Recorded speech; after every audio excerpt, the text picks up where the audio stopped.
time-consuming and really, really labor-intensive. And so in my own small lab with myself and 4 students, we were really struggling to analyze all of the qualitative data, which is when Dr. Perez-Rosas came in to help us.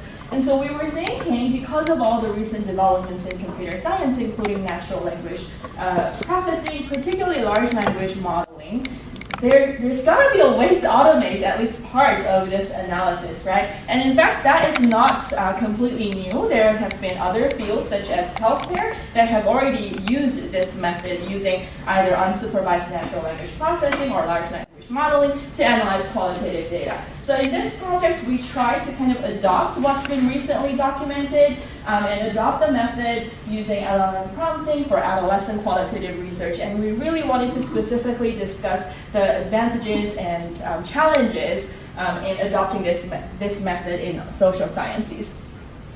So very briefly, traditionally, qualitative research methods, again, there's many different qualitative data and there's many different analysis. But for text data, such as those that are collected from interviews, thematic analysis is commonly done. And so basically you collect all of these text data and you try to find out if there's any themes. So traditionally, and this is done manually, using 6 steps. First, you get familiar with the data, and then you start initial coding by capturing the keywords and key phrases, and then you search for the themes from all of the codes that you have collected, and then you review the themes, you define and label the themes, and then you eventually produce your reports. Although this is actually usually done in an iterative way rather than one run, so it goes on and on in an iterative way. So again, that's why it has traditionally been very time-consuming. And in terms of the coding approach, it can be done in one of 2 different approaches. One is a deductive approach, meaning you already have this theory-driven ideas about potentially what kind of themes will be there, and you're basically running the data to see if those themes you had in mind are present or absent. So that's a deductive approach. There's also an inductive approach, meaning you don't have any a priori hypotheses, and you're really combing through the data to see if any themes might emerge. And so again, the challenges is that it's iterative and very time-consuming. In fact, in my small lab, we were trying to code just 10 family interviews that lasted about 1 hour to 1 hour and a half. And from training to coding to reviewing, it took us a whole semester, and we were still not done. And so I was really struggling with it. And also the other aspect is traditionally a lot of university labs have hired student coders, multiple coders, to code it manually and or using qualitative analysis software such as NVivo. But the challenge is that it can be costly, right? So for individual researchers or junior researchers or researchers otherwise with limited resources, this can be unaffordable.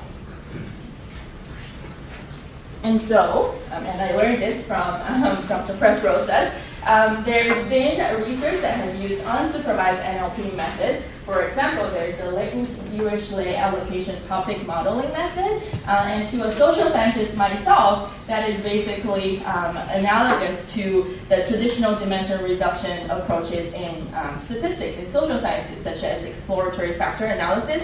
The idea is basically you have collected this large data set, and you're trying to reduce the dimensions into a couple dimensions, whether that's themes or factors, except that with NLP methods, what you're analyzing is text data, whereas with EFA, you're analyzing numeric data.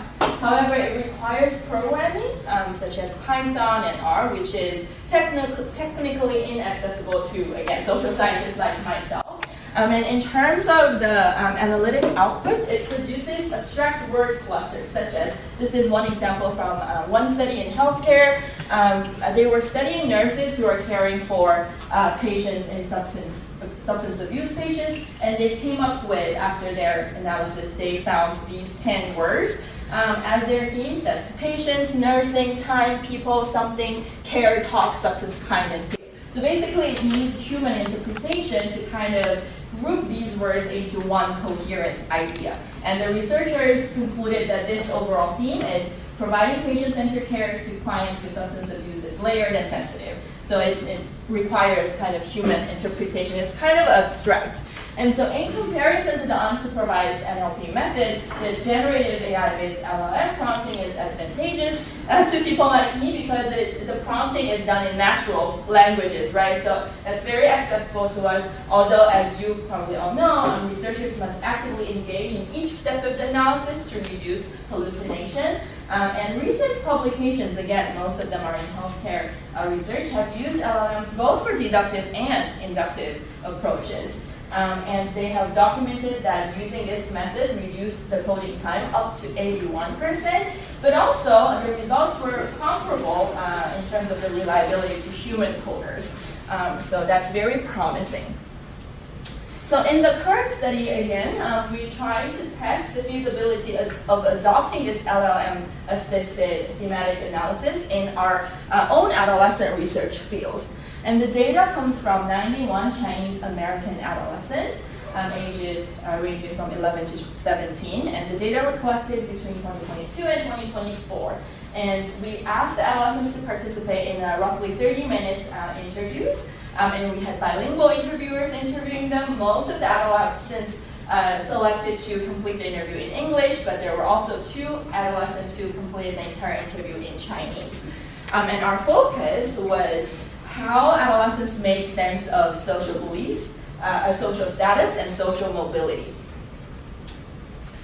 And our analytic approach was primarily deductive. So we already had a theoretical framework in mind, and we were particularly looking for if these themes are present or absent, although we also allowed AI to discover any additional themes if there are any.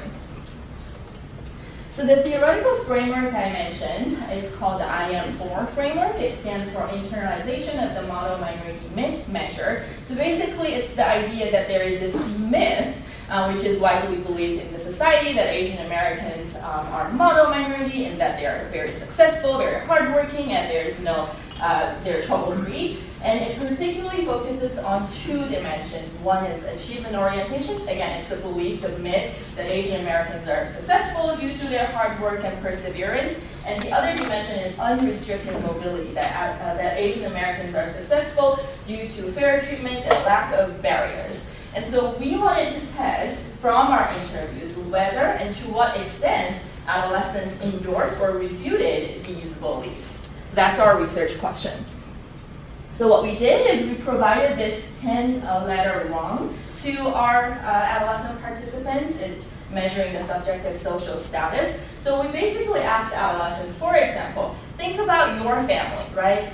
Imagine this ladder representing our society. At the top of the ladder is the families that are wealthiest, they have the best jobs, highest income, highest education, whereas at the lowest rung, there's the families that are poorest with the lowest education, poorest jobs, and lowest income or no income at all, or no job at all. Right? And then we ask the adolescents to rate where they think their family currently is, and then we ask them why. Why do you think so, right? And then in addition, we also ask the adolescents about where they think their family will be in 5 years, where they think they will be in their own adulthood, as well as where they think the overall social status of Asian Americans as a group might be. So 4 different sets of questions using the same visual presentation.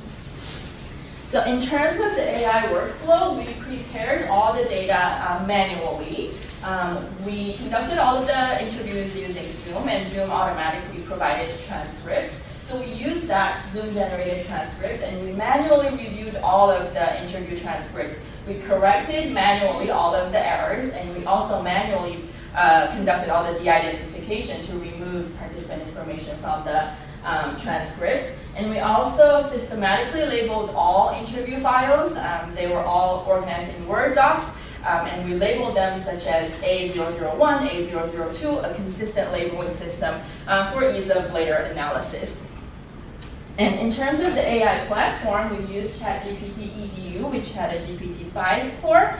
And even though our entire research process spanned many months. Our last round of analyses were conducted in November and December of 2025, and we used the enterprise license that Texas State had available with ChatGPT, which is secure, and there's that agreement with this enterprise license that no data that we enter to the chat box or anything that we upload will be used for model training. So that's an extra layer of security in terms of the confidentiality of our human subjects data.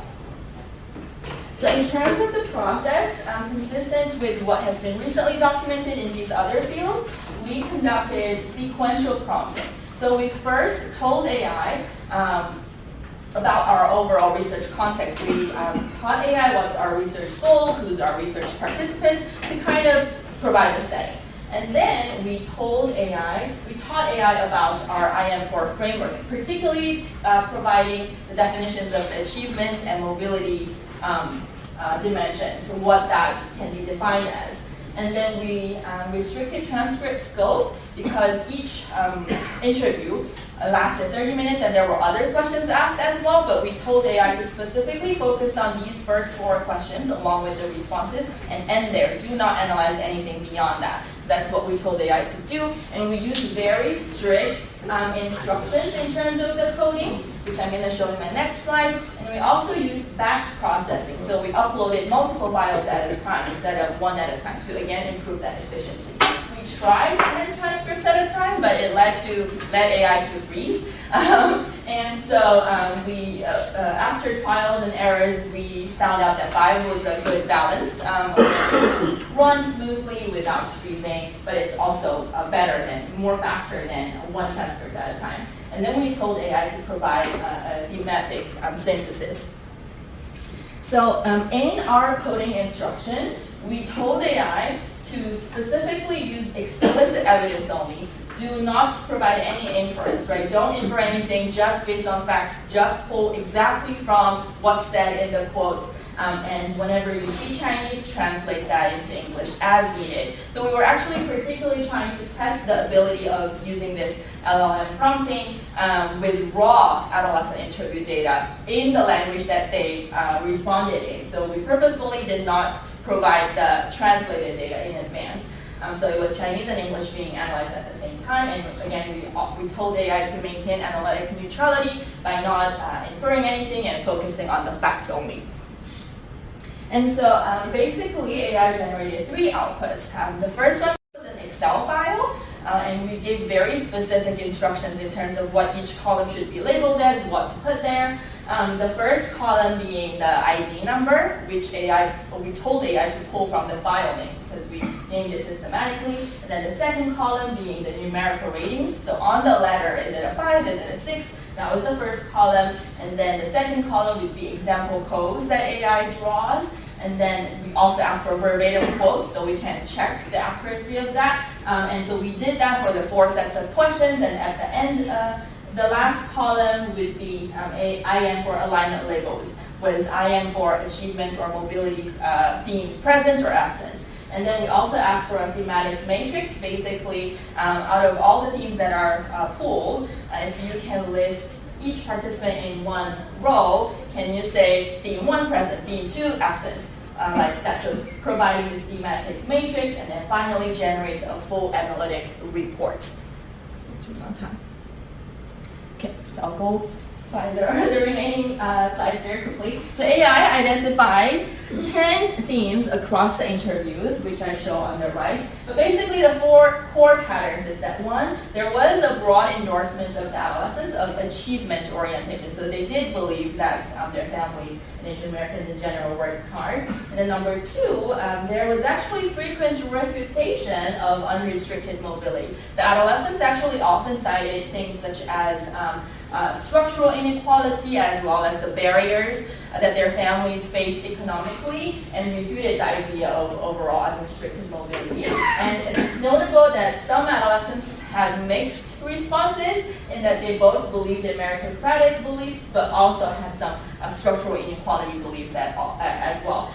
Also, it was worth noting that some adolescents explicitly rejected and refuted the stereotypes by saying, oh, I don't think I can do that because Asian Americans are not a monolith. There's a lot of individual difference, for one, and there's also a lot of structural inequality. So I don't think we can overall say Asian Americans are successful. So overall, there were 4 different core patterns, which largely aligned with previously established quantitative survey findings. So in the past, when this research was done quantitatively, the adolescents were provided with a rating scale ranging from strongly disagree to strongly agree. Adolescents provided moderate agreements with achievement beliefs, but also disagreements with unrestricted mobility beliefs, often reporting neutrality at best. So it largely aligns with previous research.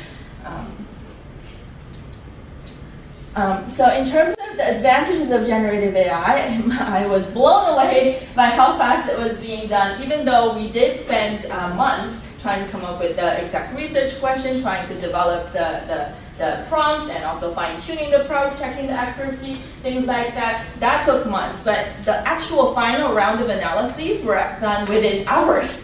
We were done in one afternoon coding the 90+ transcripts. So that's major reduction in coding time. And there was no additional cost because of that institutional license, although we do recognize that's a privilege of us being affiliated with a large comprehensive university like Texas State. Not every researcher has that privilege. And then it was very technically accessible to someone like me, and that multilingual processing was done beautifully, and no pre-translation was required, and the results were accurate. And I think I'm not doing all the time, so there are a lot of limitations and risks we can discuss later on. And in terms of reliability and validity, that was one limitation in our study because we were running out of time in our submission for the journal's deadline, so we didn't have the chance to systematically check all accuracies of all outcomes, but previous research has documented that there's about 80 to 84% accuracy in AI-generated themes. However, it's worth noting that not all of that discrepancy means AI mistakes, because researchers are also finding that AI caught something that the human coders missed, right? So there's that. So in conclusion, LLM prompting can accelerate multilingual qualitative analysis, which eventually deepens insight into adolescents' lived experiences and narratives. If we were to give any practical recommendation, I would just highlight the last one. Always maintain human verification. We don't think that AI using LLM prompting for qualitative data analysis should be a substitute of human insight, because I personally believe that the beauty of qualitative research lies in that reading all of the quotes. Sometimes I tear up reading qualitative papers, and that warmth and vulnerability of humanity is largely taken away if you give that completely to AI. So use AI as a research assistant rather than a substitute of human researchers. So with that, I will conclude my presentation. Thank you. Our next speakers are Dr. Al and Dr. Chow from Department of Geography as well as Computer Science. Thank you. Let me start my picture here. Hello, everyone. My name is Edwin from Geography, as I mentioned, and also who is my collaborator in Computer Science. Today, we are going to present maybe a progress report on our continuing work in optimizing the flood responsive traffic management of evacuation. And for those of you who might be here in Texas long enough, you may recall some trauma that we have. And some of these pictures, probably you might have seen this in the headline a lot. So both of these pictures are actually taken from Hurricane Harvey that was back in 2017. And because of the wonderful planning in Houston and all that, usually when they have a storm comes in, some of the highway will be flooded, and people might be triggered to or being called to evacuate. And of course, with that many people going to the highways all at once, you'll see traffic jam, especially during evacuation. But then also the fact that during complicated by the storm, some of the low water crossing will be flooded. by water. So that means that some of the roads will become inaccessible or even unsafe for travel. Many people will be being trapped, or they might be detoured from the destination where they want to go and evacuate. So what we want to do in this proposal is to come up with and examine different traffic management strategy so that we can examine the effectiveness of them in terms of evacuation performance and how we can adaptively provide some useful insight for emergency management so that they can manage the traffic while monitoring the flood. That's one of the aspects here, but this is also complicated by this overarching research question that drives our research here, which is also the human behavior. From the last presentation, our colleague in social science present to us that, well, humans is actually have a lot of different ideas, okay, what they wanted to do, especially for adolescents or people who are evacuating in panic or in fear. So what we want to do is to know that there are chaotic movements by different human behaviors. So what can we expect about how they will respond to a flood emergency and an evacuation call, and how that will affect also the traffic management practices that we just talked about.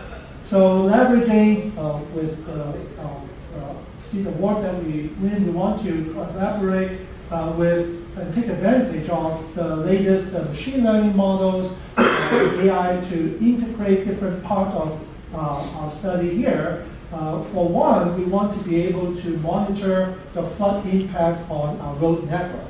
And the second part is about human behavior. We want to be able to find out how the information presented to them will affect the decision to whether they would evacuate or whether they will stay at home, or at what time during this flood event that they will evacuate. And also, there are many routing choices as well too, and I'm sure all of you now, when you go to restaurant for dinner, you will look up Google Maps for navigation help and also some real-time traffic conditions as well too. And so we want to find out if those routing choices will affect the overall traffic pattern as well too, and of course in the context of evacuation. So these are some of the dependent variables where we will evaluate and come up with a metric to say whether the evacuation time overall can be reduced or by average, and also whether the evacuation outcome is achieved by how many people can successfully reach the destination, the shelters, where they will go, and also whether some of them might be trapped on the road, unfortunately.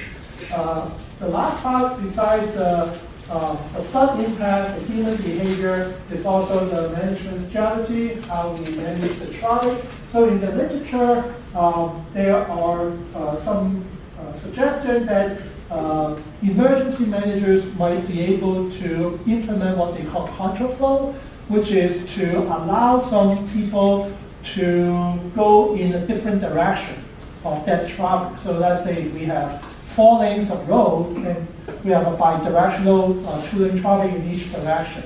Maybe during emergency response, knowing that many people are actually going out of town and very few will actually come into the downtown area. Maybe we can revert one or more of those lanes coming into downtown instead of the outbound traffic, and that will help us to manage the volume of traffic coming in a lot better. So we want to be able to consider those contraflow, but also you need to think about when to implement those. You don't want to implement or trigger those evacuations in places where they don't need to relieve the bottleneck traffic and all that. So we want to come up with a model that can adaptively implement those traffic management practices to optimize this whole evacuation process.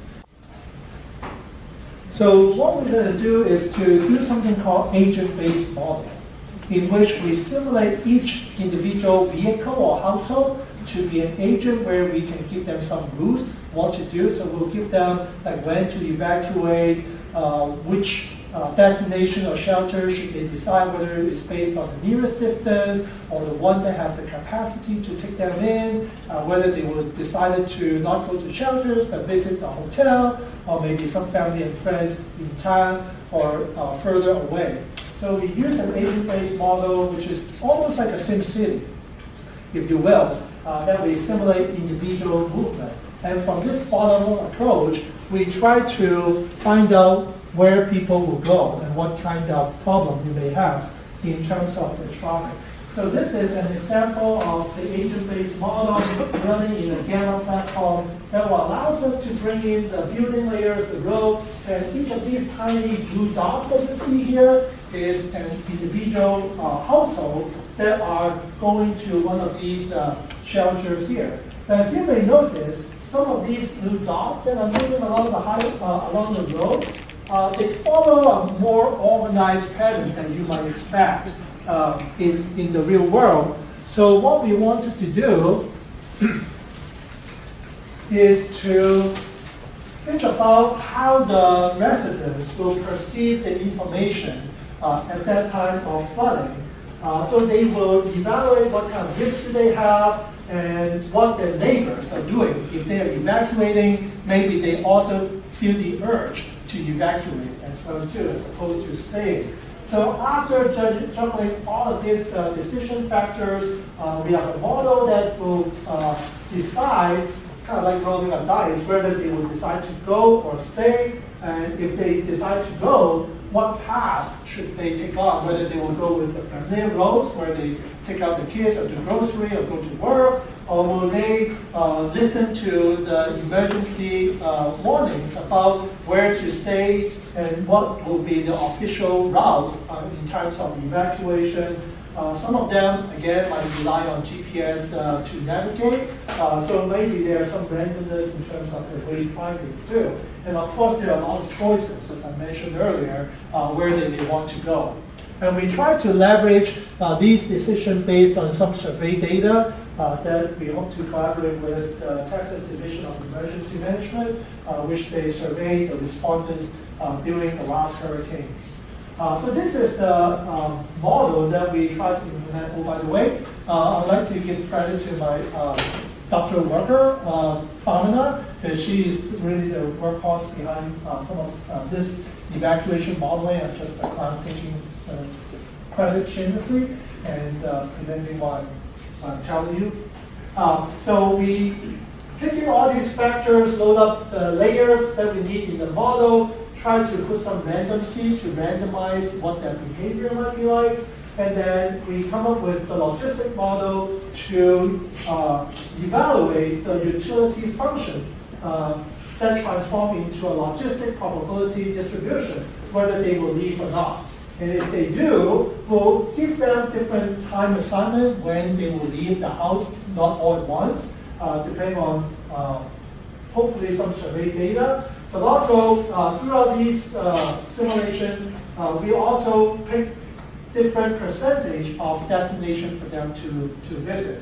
And we collect the last list of shelters that was announced from the Hurricane Harvey, and about 1/3 of our evacuees will go to them, 1/5 of them will go to a hotel. So we also scrape those data from the web and geocode them.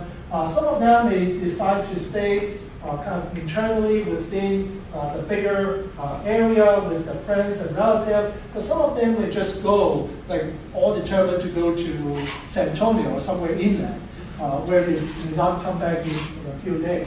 So we try to budget different percentage and each of them and see what kind of pattern that we have.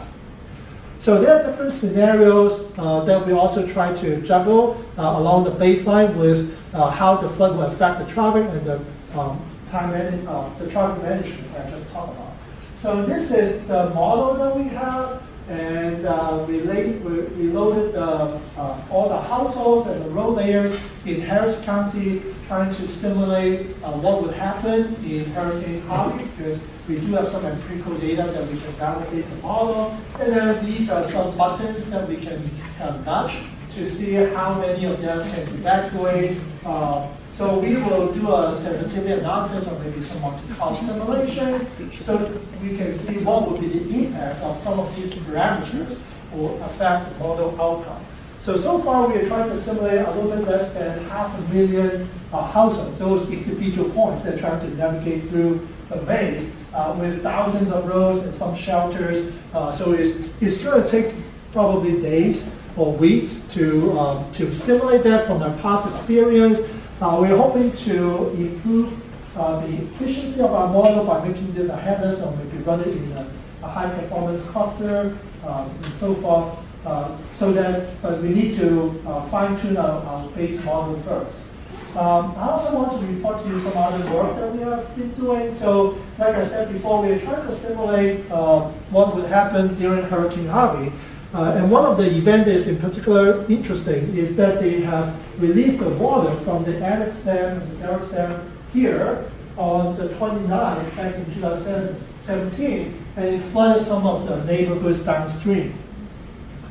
And in the past, we have tried collecting some crowdsourced data, one of which is called the UFlood project, where the citizen will report roads that were inundated, and as you can see from these little pink lines here. So these are all the crowdsourced data that we collected during the time of August 31st to September 6th. So we can use those data to simulate where are the roads that will be flooded and how the floodplain in the past. We also show that since these roads are flooded, that will actually change the floodplain as well too.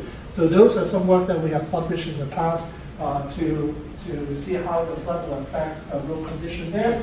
We also leverage the local location-based social media data because people tend to take a lot of pictures during those events. So we have some AI computer vision algorithms developed to estimate how deep the water was based on that single picture. And we use these thousands of location-based social media posts as our observation to update the real-time event. And this is a separate project where we have an XYZ of those water depth, and then again we run those flood model in our study area to see how they change from the 26th of August through September 1st. If you may notice, actually, this data set will supplement the previous one pretty well because this is a crowdsourced project, so it's more reactive that they only start collecting the data a week after the landfall of Hurricane Harvey. But the social media is more simultaneous, so we can get the data on the days before August 31st, and that will help us. Something in the future that we want to do is to not only leverage those two data sources, but also the traffic camera that the TXST and the Houston Trans they have around the area. So again, leveraging the AI algorithms, the deep learning that we talked about earlier, so that maybe we can use this for both flood monitoring to estimate how deep the water is on those roads, but also to monitor the traffic as well too, so that we know what is the traffic volume at those times. So now I would like to turn it over to Dr. Au to present his part of the project. Hello, I just want to quickly wrap up everything. So basically, after my collaborator modeling the flooding situation, and then the last thing we need to do is we evacuate people out of the flood area, right? We don't want people die inside the flood in the flood area because they get trapped. Okay, we want to send people to we want people to get out of the flooded area as soon as possible. And one way to do that is to leverage one of the concepts called control flow link reversal. The idea here is to temporarily increase the capacity of congested load by reversing some direction or some link. For example, originally some of the highways will be a local road like that, but maybe you can turn some of the link to a reverse direction so that for the outgoing traffic, they can get out of the flood area as soon as possible. Actually, this idea has been applied to some other city, and during the rush hour, we also want the traffic to get out of the city as soon as possible by using lane reversal. And I do believe it makes sense to apply this idea to evacuate people out of the flooded area because people in the flooded area, they just want to go out but not go in. Okay, so we want to maximize the throughput of the flooded road, flooded area outflowing from the area. Okay. So I will skip most of the technical details about dynamic lane reversal. You could imagine that there is a lot of ways you can do that.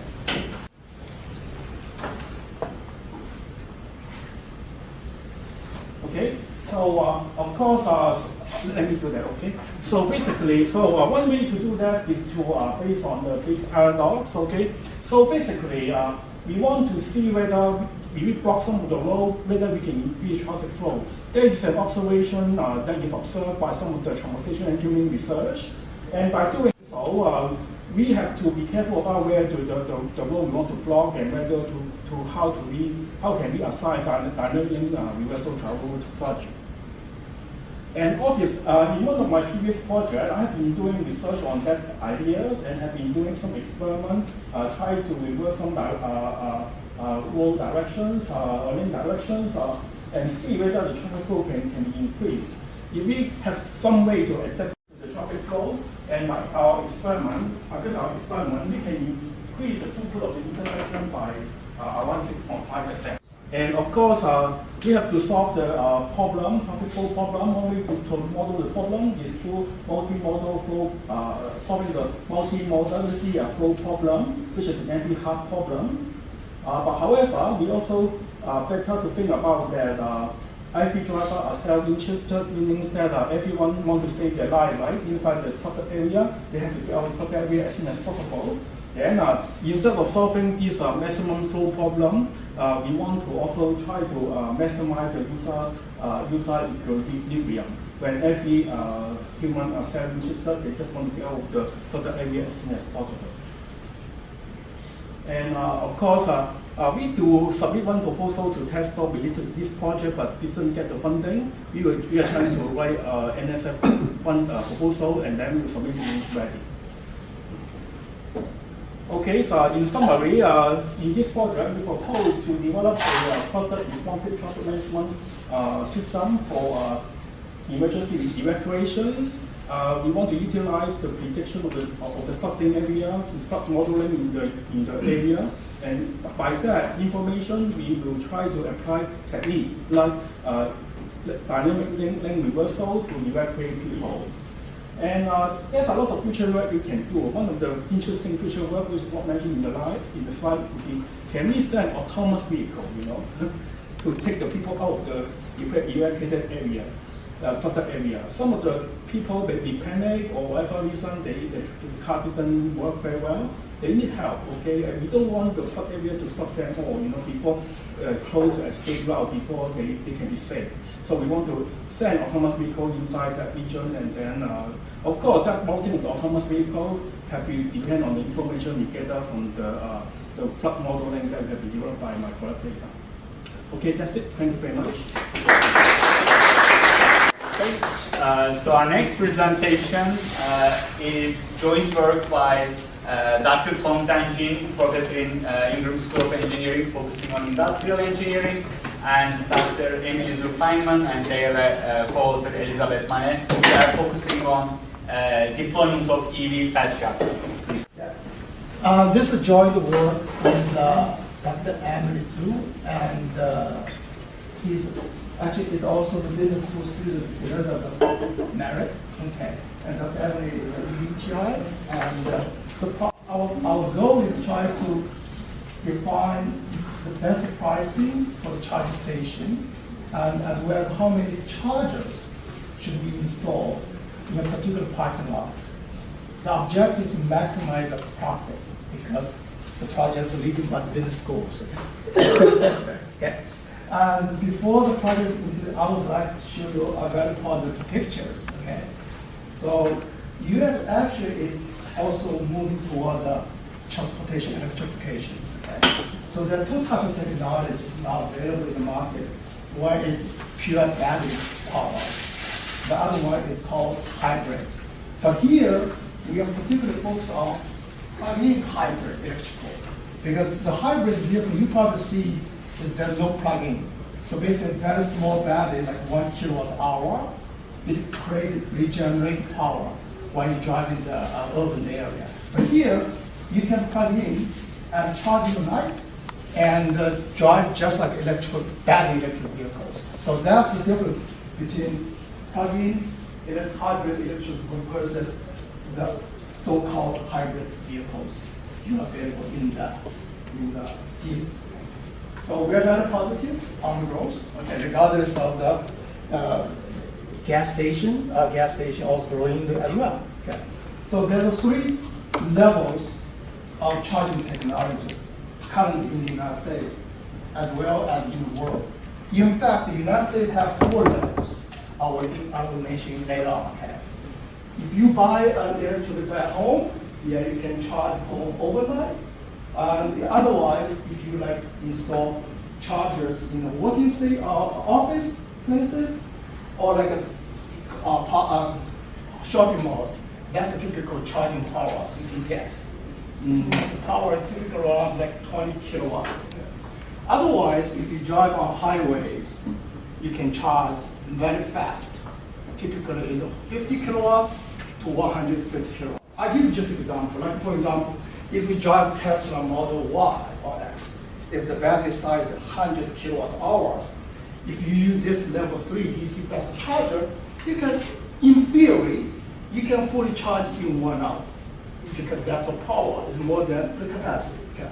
But because battery charging is interesting, it's not linear, it's like linear and then saturated. Just like our stomach. Okay? If you're hungry, you can eat very quickly. But once here, oh no, I only can eat dessert. Okay? So that's a behavior of the batteries. So the rule of thumb is if you drive electric vehicle, if you charge in the public station, make sure that you just charge like 90%. Because the rest of the 10%, say the charge won't make it full, it will cost more money. Okay, so that's the rule of thumb. Okay. Yes. And of course, there's a lot of ways to attract you to charge it in a public place because we want to profit in terms of developers of chargers. I'll just give you some examples here. Usually you won't see a home charger in a public place. Most of them are limited. Okay? Most of them are limited. There's a lot of factors actually influences whether you want to adopt or use public chargers. Okay, so those are the typical factors. And in our research, we focus on the price, and we also focus on the day of the hour of the day, and we don't focus on the day of the week actually. But we do consider the pandemic, even though our data collected with Santa Monica covers 10 years, including the pandemic period. Okay. So in our data analysis, we actually remove them sections. Okay. So in our research, we primarily focus on, there's a lot of this our total contribution, but in this particular accomplishment, we usually try to identify the individual real-world data with the decision making, and we select the optimum pricing. Okay. And unfortunately, this will probably consider as future research as well, particularly like optimal location and allocation problem. Okay. Yeah. So hopefully I do not have to make sure that people have time. So this is our data. Fortunately, the data is publicly available online at the time that Dr. Emily Su started this project. Okay, she initiated this project. And she able to collect 10 years data downloaded actually from webpage, starting from June 2023. So there's 18 parking lots, okay, data available. For each parking lot, they basically have 15 minutes record of the parking of the vehicles. But this is not EVs, okay? Even though California is claimed to be the EV leaders of the nation of the world. But those data primarily is the regular cars, gasoline cars. But we are going to be using gasoline cars as a substitute for the EV class by multiplied by a penetration rate. For example, EV penetration could be 10%, 20%. Okay, so basically the data is rely on the traditional regular car, but we try to use the data as a forecast of the future. What if all the cars become EVs? Okay? So you can imagine that 10 years, every 15 minutes, so for each lot, you are able to collect 300,000 data points into the number of cars parked on the year. So we have rich data, okay? But in the future, in the rest of the examples, the study is focused on the civic center as well as the pier deck. So I'll show you the result of the pier center, those two locations. So our model, this is the model developed. It's just like our previous presenter. Our model is integer mixed integer programming, and actually it's not big because it's just focused on one station. To be honest, okay. So the objective is very simple, very easy. This is the number of chargers you want to install in the charge station, in the parking lot. This is called amortized cost per charger. Like the charger can lifetime is 10 years. You spend $100,000 to install it, so you just amortize it. So basically, according to our considering the discount factor and interest rate, so basically we assume that it's like $15 per day. Okay, that's the cost. And then this is the price per section. Now, according to this study, each section is 1 hour, naturally. But you can continue to differentiate. And the timing is from 5 in the morning until 23, kind of like midnight. Okay, so not the entire day. It's roughly like 18 hours. Okay.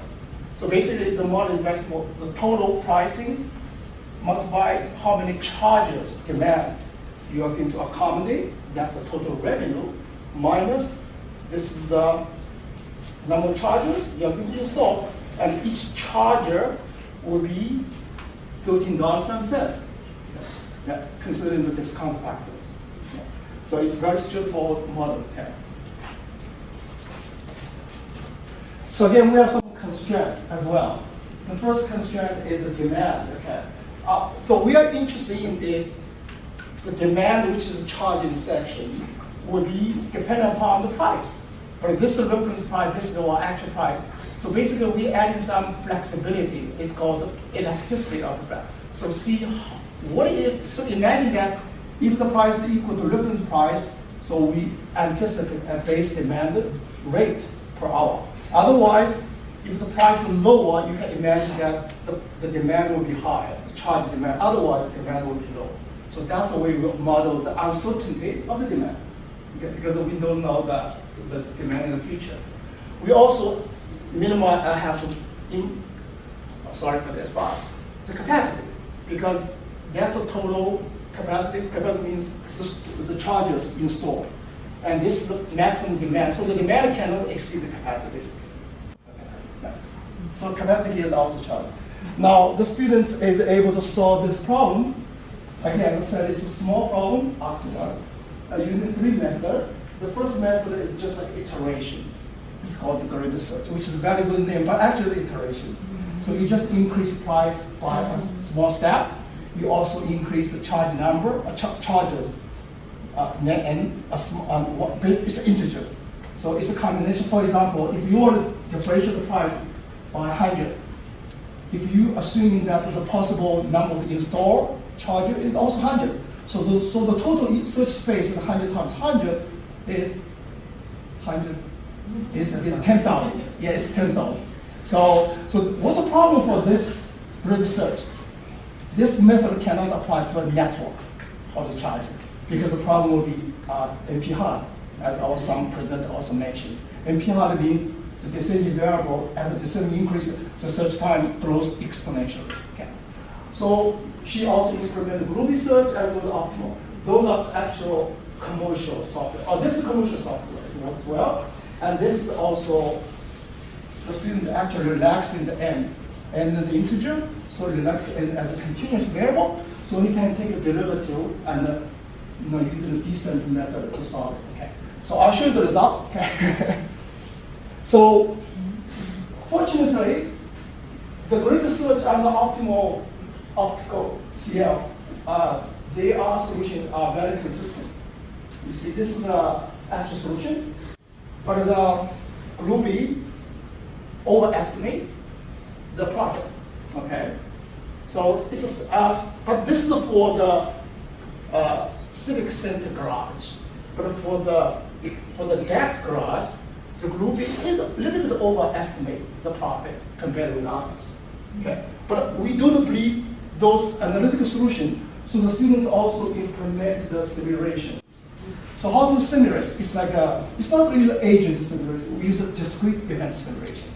So you just random generate the car arrival time, and then you also random generate how long the car will stay in the parking lot, which is for charging. So instead of agent, but they do the discrete event simulation. But it was a good idea that in the future we can ask the students to simulate with the agent, because each car can be considered as an agent, independent agent. Okay.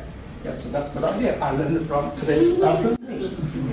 Finally, this is classic. Obviously, this is, I think it's obvious. This is called the utilization of the charger, and this is called the price. As you can see, the price increases. It basically make people not using your facilities. Okay, so the utilization drops from 45 to 25. Okay, but it's anticipated. Okay, otherwise it won't be like this. So let's conclude our work. Okay, so we as the students at Dr. Amizu, actually I'm a supporter. We develop a data integrated optimization, try to capture the uncertainty of real-life data, which is and then compare with the traditional prediction optimization. Because the traditional way is you forecast, in theory, how many EVs will be used in the future. But in this research, we're able to use the existing traditional car parking data and then build upon the model. Okay, the model built upon that. That's called data integrated. Again, this is I would say it's a manual guide. This is a little bit big. Okay, I would say a little bit. Okay, but so yes, it guides the idea is how many chargers you want to install, because in the United States usually the chargers will be independent developer. They don't want to lose money. So in the future, I think we should expand the kind of model to a network chargers that instead of just one particular parking lot. Like for example, can we develop the network from California to here, Austin, and all the way to New York, using around the highways, and pricing the charging by each charging stations. Okay. Yeah. But again, that's the future. Yeah. Hopefully, all students can go for it. Yeah. Thank you.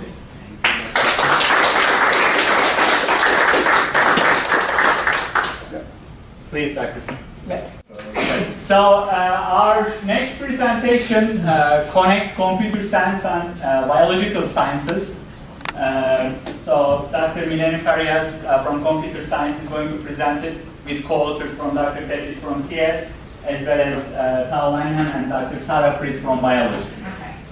Okay, so let me first say, so Dr. Sarah is from the biology department, so she works with wildlife. Yelena is data science, and we're working together. And I'd like to acknowledge that we, with the CADS grant, we paid master students. Sal is sitting over there, so he's the one who did most of the computing work that we're seeing together. So, what is our problem? So, okay, that worked. So, our part is the following. So we have, of course, wind power with big structures that kind of it's good for the ecology, help us save the environment, etc. But unfortunately, they kill a lot of wildlife, including bats. And some of these bats are endangered also. So you see, you're in a situation where you're helping on the one side, but then you're getting kind of the other side, like very difficulties. Creating other difficulties for the environment. So Dr. Sarah has some cameras from, these are infrared cameras that are placed near, these stations, and they capture, the I want to say, the movement and motion of bats going in. And the overall idea is that not only we could design parents, I hope I'm saying it correctly, but structures that could avoid the bats to go into the the kind of structures themselves and kill, or even study the movements of the bats themselves. That we didn't do, of course. But this is the problem that we face. These are infrared. Look at the type of the camera that we have. They're not very new.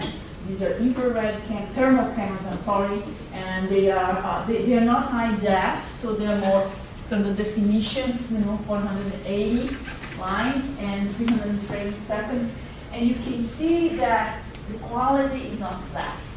Now you can definitely see here like the bulk of the trees happening here.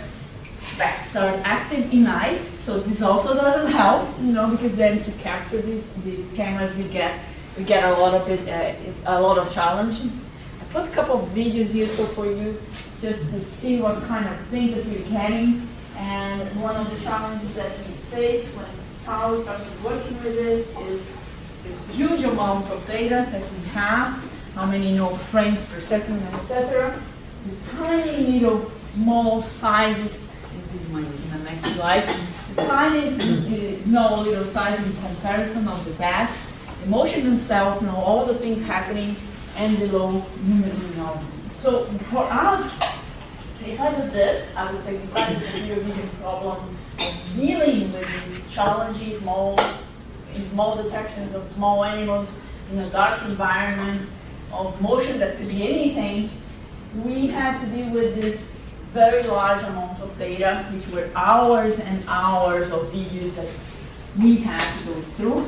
Of course, we can go through that semi-automatically, just going over and detecting that something happened and trying to understand this. So what we did with this 6 months kind of work, 1 year and so, but 6 months that we paid like the student, was exactly design, both a preliminary algorithm and a data set. So let me start with the data set itself. So we have our data set available. So this data set was done by the Farias group, the Fritts group, which in biology. So they collected all the data and I tried from my side to have ask for a more diverse kind of thing, so that this is very important for training. No, it's not very exciting data, to be honest with you, but we have made the data set available, and we have also made the code available, and we have it. So this is good because we can go on even like from our next, financing, whatever you go.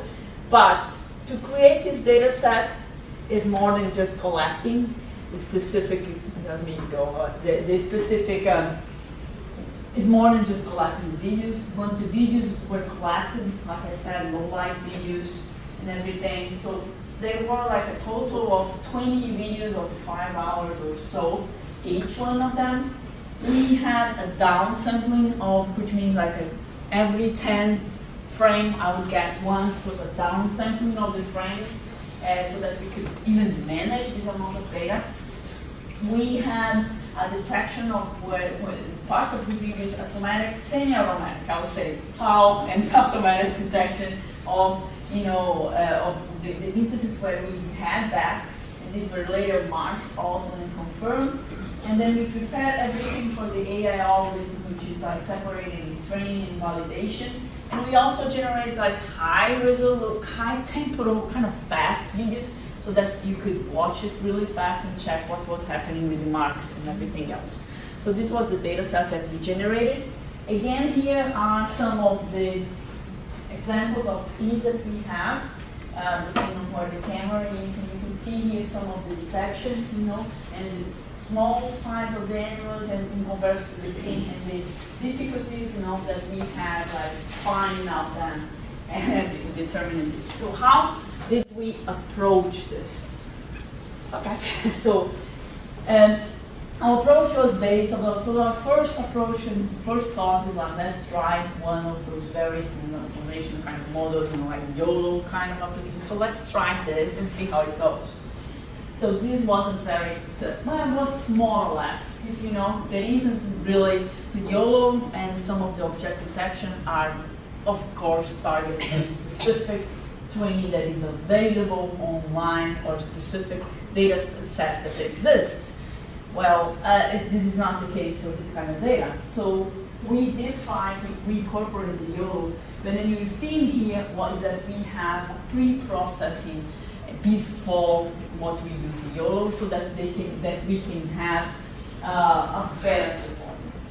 So our framework consists of using like this mod framework where we do some pre-processing, clean the data, take out the, detect the specific motion and detect the possibilities.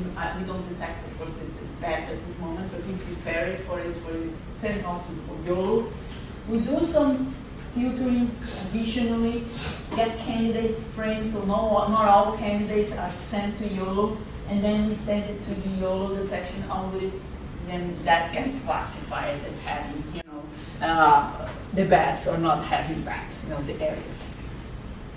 So this is a little bit of the circuit that we have, and I'll be glad to go over. I don't want to bore you with this, but this is more or less the system that you have. So this is more the motion detection part, and we have a feature extraction, and this is the detection head. So this is inside the YOLO, what is happening in one of the stages. I do want to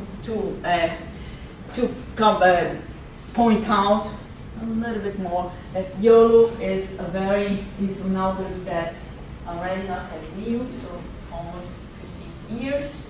There has been all kinds of different versions. The one that we use, and we can explain it is V8 over here, but there are other algorithms. So the algorithms themselves are trained to detect the boxes with where objects are. So it has very good performance, and that's why it has been used as a backbone for lots of other algorithms together. So here are the specific method that we use with the whole architecture structure here. And here are some examples of the different things that we can do besides the classification. Not only in the classification, but a segmentation, specific segmentations as you train them. So YOLO is a retraining formulation model that has been extremely tested, and it thus can be used on that. I'll be honest with you, of course it's nice to use YOLO, but it's also nice when you can use a little bit of this and try to come up with all your next architecture. So I do believe that for the future work, and kind of been talking a little bit more on the future here, that we could try to learn what works from that and then come up with a more framework that's a little bit more concise and talks with everything else. So a little bit of what was the procedure that Chow did. So the first things, there was a lot of part of of trying to figure out the data set in the annotation. So we did a lot of work in this part. And as we increased the data set, of course we were able to improve our algorithm. So the annotation had a very big impact over here. So we also tried the training based on specific labels that we had set. So that's what this is showing here. As we added more labels, as we carefully annotated the data set, we improved our performance. And in the end, we used the classification augmentation to improve even a little more. Because although it sounds a lot, like thousands of frames, they all have a very similar look, and they don't add a lot of variety, which it can be very complicated. And then, besides this, our second step consists of testing which was the YOLO versions or even all the algorithms that we could use. So we tried a few. I guess we could even have tried a little bit more. I remember Yelena also insists that we could have tried even more later versions of the YOLO, but that's what we got at the time. We ended up by getting a very good result on YOLO V8, the 8th version of YOLO, same configuration and everything. I guess one of the reasons why it didn't make a lot of sense to go over because the results were already very nice. And as you know, as things go newer, the complexity gets more complicated, and so we wanted to keep this part a little bit simpler. But then what we did, so we did a little bit of that, and we continue, like I said, to do more data augmentation and fixtures. So it was a very interesting process of several steps for getting to the YOLO itself. So our differentiation, so only using YOLO, there is not a lot of novelty. So, but what we did is that what we are calling here, so mod to YOLO, and the difference is that it has this pre-processing step before that treats the images that detect like candidates and only sends to YOLO the best candidates that we have. So I wanted to point out that towards here, what we got, with the version that we implemented, we got an improvement of YOLO in terms of precision, recall, F1 score, and one thing, and even here, for the inference time, of course, we increased. Yeah. So that's not good. It's going to be that, because we're adding more and more time, so of course we're going to have this. But overall, we were able to reduce false negatives, get higher precision, all of that. I think we still can have a lot of work at this. Maybe most of these characters here with the filtering have the advantage of not being really, don't need training, this pre-processing, which is good and bad at the same time, So we could kind of make it more sophisticated and have it improve. Another thing that we did was try to kind of an ablation task where you kind of disassemble the model and assemble it again. And we could see from here that as we had the baseline and you added each one of the specific parts of our framework, we're able to improve the results for each one of the stages. So this is one of the things that we do just to make sure that we're not just putting things together and they are not really being adding everything. So that's one of the things that we have done. Regarding the efficiency, like I said, ours is heavier. There's no chance. So this is the overall time. This is the average processing by frame, so 0.10, 0.1 second, etc. So this is the reduction when you add to YOLO. But it's for our case, this is still a little bit heavy. I guess we could improve a little bit more, like I said, do it like with a more framework. That was not our goal, but this is one thing for the future, to make this first step more light, I would say, and then forward a smaller amount of data to the YOLO itself. Okay. I don't have it, like I said to here, I did like the 15 slides I had, but that's not what our project. That's what we did. In the end, what we got was a framework that is able to detect in very low conditions, in very low lights, very small animals, a data set that was curated and annotated very carefully by the biology team together with our computer science team. And we have many, in our opinion, like this is only the beginning because there's things to be improved here, especially I think more sophisticated pre-processing and improvement of these videos.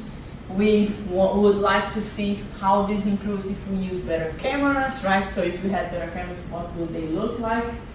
And specifically one curiosity of mine, which I think would be a more long-term process, would be like, can we study these motions of the animals? Can we alter, can you do the path? Can you model them so that we can do better deterrence that would avoid, the problem that we have in terms of animals like hanging on and eventually getting hurt with this. I think that was all that I had.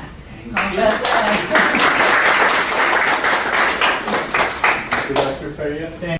Our next speaker is Dr. Yang Li from Department of Mathematics. This has been joint work with Dr. Ojeda Ruiz, who is an assistant professor at Lamar University right now. Please. I want to thank this CAD Award in 2025. This is the result came from this resulting from this awards. Thank you very much. And also, Ojeda, actually, we got this award together, but he cannot be here, and he got a job in Lama University. I can also thank Dr. Akim for this award as well.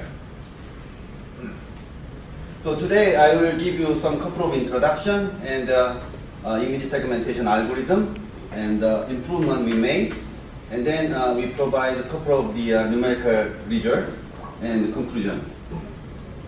So let me first introduce you some motivation. I started to work on this. I met the doctor in, this is one of my collaborator, Kang, is in Dongha University in Korea, and he and I meet in person in some day when I was in Korea, and then we discussed this problem. He's mainly working on this medical image segmentation, and he's working on some Parkinson's disease. So as you can see, this is the brain, and then there is a red part. This red part is called the striatum, and they wanna, if they have an MRI image, they want to segment this striatum, and the reason why they are interested in this segmentation is they measure the volume, and from the patient they get this MRI data, and then they get the segmentation, they measure the volume. This volume is not below the average of the person, then they may have some indication that this patient may have Parkinson's disease. So this accurate segmentation is very important in diagnosing this Parkinson's disease. So we did a couple of tests using the previous algorithm we made. This is our numerical result we obtained. And it looks like very similar to, it could be very accurate segmentation, but it requires a lot of human effort. And we also did compare with the previous segmentation algorithm developed by the group of people in Harvard. This is the comparison with the P-Surfer. This is well-known software using machine learning algorithm. And then we are very motivated to study this. And also we have some good results, but at the time we are not able to publish this result because we had to introduce a lot of human effort, like labeling. I will talk about this more detail later. What I want to tell you is the accurate segmentation of striatum in the brain can be used to diagnose Parkinson's disease, and it should be very timely. And also, I want to, when I do this job, I also read the paper, the Siam News. In Siam News 2021, spotted like the image segmentation method, and then stated that the pervasive systematic error in existing research make it dangerous for doctors to consider this model for clinical use. So therefore, it is very important to build reliable framework for image segmentation that can be applied to medical imaging. So basically, this has been out in 2021, still very difficult. I'm not saying we are able to do it at this moment. It's still ongoing program we are working on. But today I want to give you some indication that we may able to get a good algorithm for this. So here today I want to give a talk about the our building block algorithm by Shen Malik 2000, and then we want to improve this algorithm by providing some constraint. This is, you can understand, the semi-supervised learning, and it has been published in 2020. And then later on, we extend this idea to multi-way constraint normalized cut.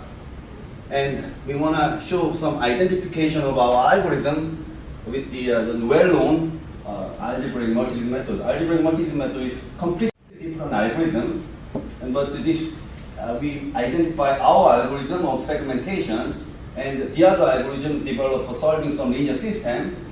They are very closely related, and then that's my main point of today's talk. Why this is important?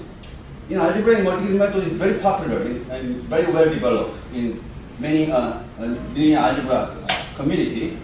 So when you do the segmentation algorithm, when you develop the segmentation algorithm, you can somehow take this already developed algorithm for the algebraic multi-lead method, so you can improve this. segmentation algorithm there. Okay, and then I will talk about the 3D extension of our segmentation algorithm. Mainly, I will talk about the 2D segmentation. But recently, we extended to 3D so that we are able to do brain image segmentation. Okay. I'm mathematician, so this is my old version of. I think I corrected it, but somehow it didn't. Do you need to switch or? No, I'm okay. I can talk in words. Actually, I corrected it. I'm used to LaTeX, not PPT. So I try to transfer everything to PPT. It makes a mistake. No, it's PowerPoint. He does this to me all the time. I think I corrected it. It's embarrassing. But it's okay. You don't have to understand fully this mathematics. I mean, idea is very simple. So you have image. Image you can understand as a pixel, number of pixels. And then what you want to do is that basically, let's say I'm here and then the other background. Basically, a segmentation is I extract me from the background. So you distinguish these two. Now how do we do mathematically? What we can do is you have one pixel to the other pixel. You define so-called similarity measure, similarity, how close they are. So this is a Wij. I and J are pixel, I pixel, J pixel. This is a similarity measure. How do you define it? It depends on their location, the distance. If they are close to each other, we can say that they are close to each other, I mean similar. Another measure is the intensity, the color. So if these two colors are similar, then we can say they are similar in pixel. That way you define the similarity measure Wij. And after that, we arrive at this minimization problem. You minimize, actually, you can also translate it to maximize the problem. So you have a similarity measure here, and then this is D the diagonal, this is D summation of each row. That way you define this so-called graph Laplacian, and then you minimize over two quantities, A and B. A is one group, B is another group. By minimizing this, you can obtain one cluster, which is mean, the number of pixels and background pixel. Right? You can do that. And here, the difficulty is this is the NPR problem, as some of you talk about already. Here we have indicator vector, x. The x is either +1 or -1. +1 means the group of index which have 1 means one group. -1 is another group, right? So this is the integer programming, difficult problem, NP-hard. So what people do is they don't do this. We try to relax this problem because this is difficult. What we can do is that you relax this number, not 1 or -1. You just solve this minimization problem over the real number, real vector. After that, after you finish minimization problem, then you need to exclude. So if you minimize it, your vector will be something like 0.9, 0.8, or -0.1, and so on. Then you exclude it. You collect the, if you get the -1, -0.1, then you just change it to -1, something like that, right? So this is another process if necessary after you solve relaxed problem. Okay, but this is still difficult because I have a constraint here. The constraint is the volume, size of the, we want to make sure when you decompose the one image to two parts, you want to make sure that each part has a certain volume, right? Otherwise, if you want to just distinguish large background and one point, that's meaningless segmentation. So you provide the volume constraint here. The still difficult problem is one. So we relax this problem to, we provide a different constraint. We have the same objective function, right? We provide a different constraint. What is this constraint here?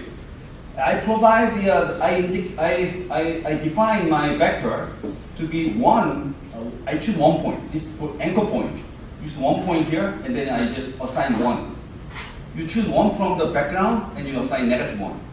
Right? This is a kind of labeling. If you do that, this problem is still constrained optimization problem, but very easy to solve. Actually, this is the saddle point problem, constraint problem which Professor Tongdan talked about. We can solve it very quickly, and this is our numerical test. So I want to talk about the bird, the camel, and elephant. I will give you some of the picture later. So we apply the projected power method, and so on. This is our method. One iteration, everything converts, and this is time, CPU time, for the optimization. So our method is much faster than CPU time. I will quickly move on. Apologies. So this is one of the examples here. I want to extract bird from the background. We choose a couple of points, then I can get bird and the background. I can distinguish these two very quickly. Okay, now I will just, this is two-way cut. We want to extend it to k-way cut, k different object. Then similar formulation. Then this formulation is basically you are minimizing for XL, it's vector X. I think the X has this might characterize the total K column. Each column represents one segmentation. Each column is either 1 or 0. Okay? So each column, if you look at each column, the index which have 1, that belongs to one segment. 0 means it doesn't. I mean, this segment, this pixel does not belong to that segment, right? You look at the second column. Second column is mutually exclusive. If the first column have 1 in some pixel number, the second one is 0 there, so because it should be mutually exclusive. And then the other, so the second column also 1 or 0. Third column also 1 or 0, right? So if you sum over the whole row of this X, it should be 1. And that will provide a mutually exclusive constraint. Then this can be also computed easily. And this actually minimization problem is not too difficult. Actually, this minimization problem is relevant to AMG algorithm, which has been introduced in very popularly used in solving the linear system. I'm not going to go to much detail here. All right, so this relationship provides us developing a new segmentation algorithm. So here, this elephant, I provide you a couple of labeling. The star represents this large elephant, circle represents small elephant, the triangle represents background. You provide this labeling, and then you do you apply our algorithm. You can obtain very good segmentation. Okay, now the question is, can we do labeling automatically? I don't want to do it by hand. So from semi-supervised learning, can we move to unsupervised learning? And in algebraic multiplication method, has automatic choice of this anchor point, the classical crossing algorithm. And then we use the algorithm developed for the algebraic multiplication method, and we can do it. So what I want to tell you is you don't have to choose the point by hand. You can just run this algorithm developed in algebraic multiplication method. You can obtain the anchor point. And this, for example, this is a Chow. This point are chosen automatically by running the algebraic multiplication method algorithm. Then you obtain the Chow, face, body, and the background. And this is the camouflage. This is a very difficult problem actually. So you have a scorer. This is our result. This is the result by group of Akibrand published in Nature. This algorithm is actually special case of our algorithm. And then there is a very well-known method actually. If you know the segment anything model, right? This model can miss this tail. That's a very difficult problem. Now we're gonna. This paper has been submitted to transactional image segmentation. We made a major revision and then we submitted. And also now the next is I have 1 minute here. Now the next one is medical image segmentation. Give me 30 minutes. And then we have this, we provide the labeling, right? Very difficult problem. So we rely on medical doctor. Medical doctor can point out this labeling. Then we can get very accurate segmentation result applying our algorithm. And then this is the stratum. I told you this one is very difficult to do because we need to do many things by hand. But this is actually 3D segmentation. We can do it very quickly. Also, this is another part of the MRI segmentation called corpus callosum. And we are working on some extension of this. So now what we are trying to do is that we want to somehow incorporate the machine learning algorithm using CNN. So it's feature learning algorithm. Then we can have a very better. That's our next plan. Then I think we can make it more accurate. Thank you very much for your attention. Thank you, Professor Lee. Our last but not least speaker is Dr. Feng from McCoy College of Business, and her work is in the intersection of economics and education. And please. So we have 4 minutes, I guess. All right, okay. So I want to introduce my team. I'm Li Feng, professor of economics, and I'm also editor of a journal called Education, Finance, and Policy. I just came back from a DC trip. We had Brookings Institution, a think tank in DC, hosted a sort of the National Science Foundation. We had a grant that just ended for a 5-year grant. They're looking at STEM teacher workforce. And so this is actually joint work with my colleague Monica and Joe here, and they actively participated in this grant. They will get to talk to you guys about the more important stuff that we are doing. The Texas State team contributed. Okay. So I'm going to tell you a little bit of background. So some of the work that are some of the funding that we received from CADS, thank you CADS, and for all the wonderful colleagues that are here, is supporting our students. All right? Part of why we are getting all these funding is going back to support our students and develop their skills and talents, and I'm very honored to have Joe and Monica here.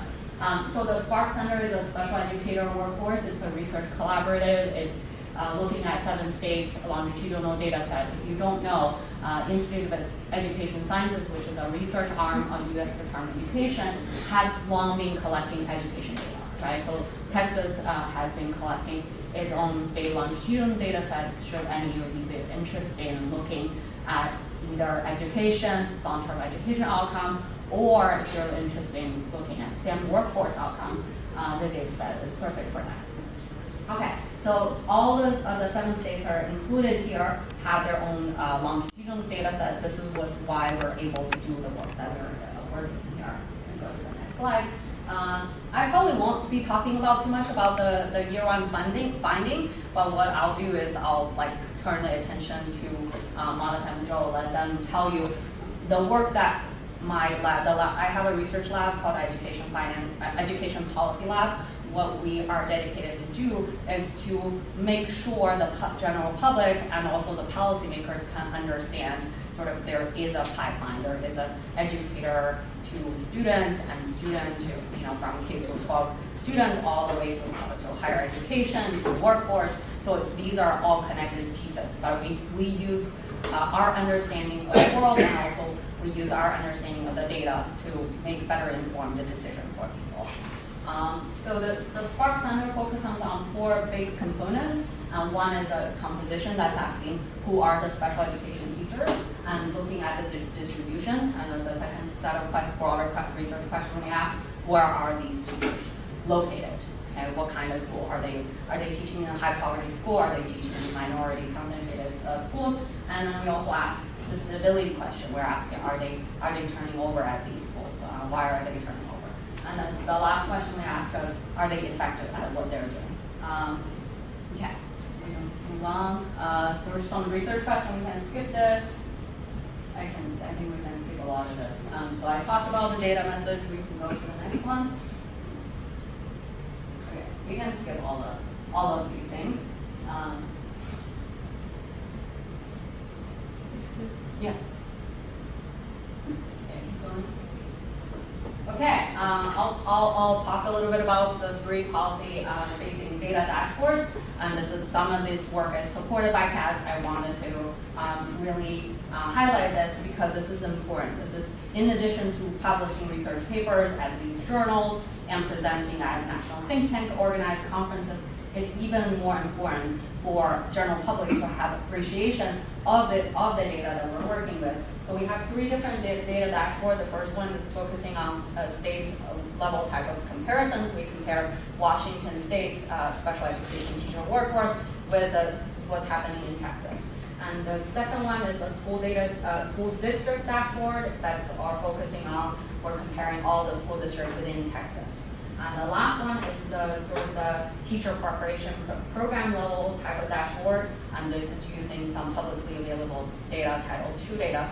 And what we wanted you to sort of take away from this message is a lot of these data are publicly available. However, people don't get insights from it because they're in some sort of table and there's nobody who should look at them. So I'm going to have Monica talk to you about this is the interactive part. You're welcome to pick out your.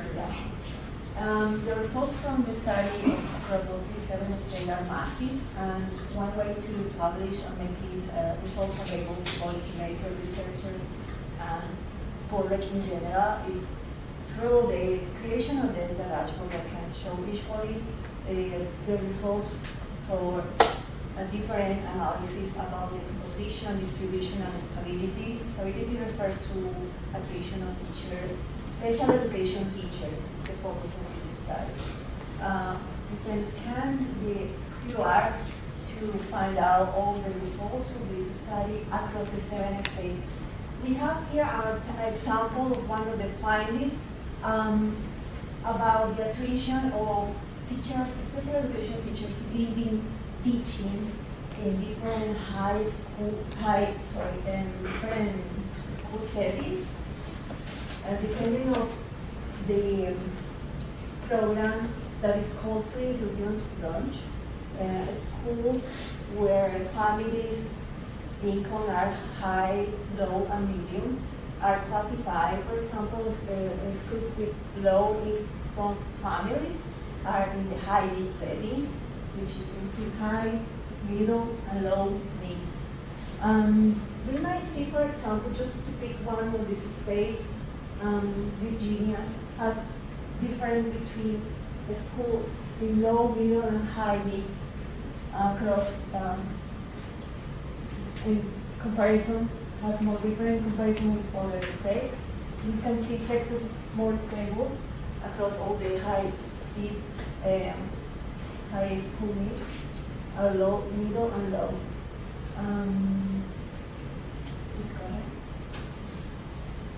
Previous one was across all the 7 states.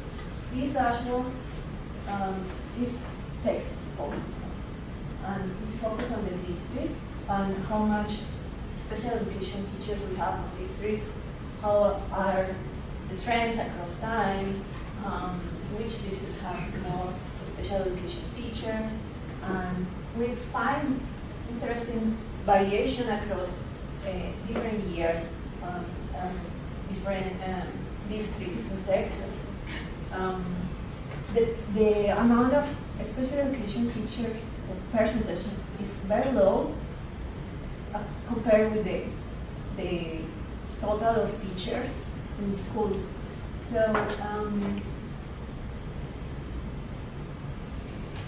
I want to encourage you also to scan the QR to learn more about which district trends we have in Texas related to special education teachers.